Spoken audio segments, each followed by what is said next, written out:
warahmatullahi wabarakatuh. Perkenalkan, nama saya Samsul Arifin. Saya guru di SDN 3 Tanggul Bundung, Kecamatan Besuki, Kabupaten Tulungagung, Provinsi Jawa Timur. Sekat belakang pemikiran Ki Hajar Dewantoro. Ki Hajar Dewantoro atau Raden Mas Suwardi Suryaningrat yang lebih dikenal dengan Ki Hajar Dewantoro merupakan seorang aktivis pergerakan kemerdekaan, kolumnis, politisi, dan pelopor pendidikan bagi kaum pribumi sejak zaman penjajahan Belanda. Kiprahnya dalam memajukan anak bangsa membuat hari lahirnya dijadikan sebagai Hari Pendidikan Nasional. Pendidikan dan pengajaran menurut Ki Hajar Dewantoro. Pendidikan merupakan memberi tuntunan terhadap segala kekuatan kodrat yang dimiliki anak agar ia mampu mencapai keselamatan dan kebahagiaan yang setinggi-tingginya, baik sebagai seorang manusia maupun sebagai anggota masyarakat. Kemudian pengajaran adalah proses pendidikan dalam memberi ilmu atau berfaedah untuk kecakapan hidup anak secara lahir dan batin.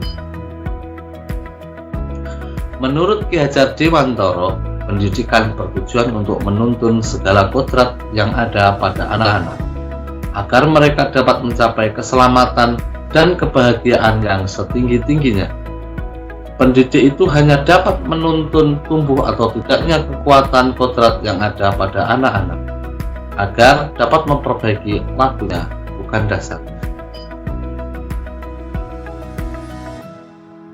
Azas Trikon sebagai pemikiran Ki Hajar Dewantoro. Yang pertama adalah continue.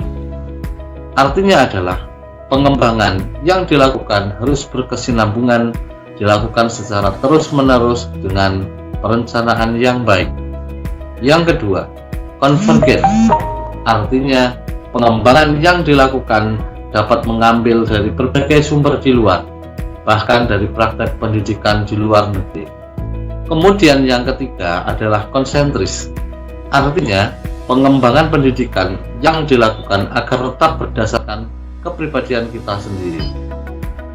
Kemudian kodrat keadaan menurut Ki Hajar Dewantoro dibedakan menjadi dua, yaitu kodrat alam dan kodrat zaman. Tidak ada keabadian dalam hidup manusia dan lingkungannya. Pengaruh alam dan zaman adalah kodrat yang tak bisa dihindari oleh manusia. Anak-anak adalah sebuah kehidupan yang akan tumbuh menurut kodratnya sendiri, yaitu kekuatan hidup lahir dan batin mereka. Dengan demikian, pendidikan itu bersifat hakiki bagi manusia sepanjang peradabannya seiring perubahan zaman dan berkaitan dengan usaha manusia. Filosofi pendidikan oleh Ki Hajar Dewantoro.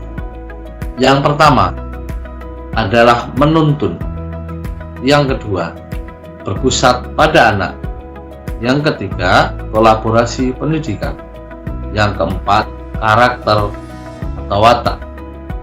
Sedangkan yang kelima adalah kodrat zaman dan iptek terbaru.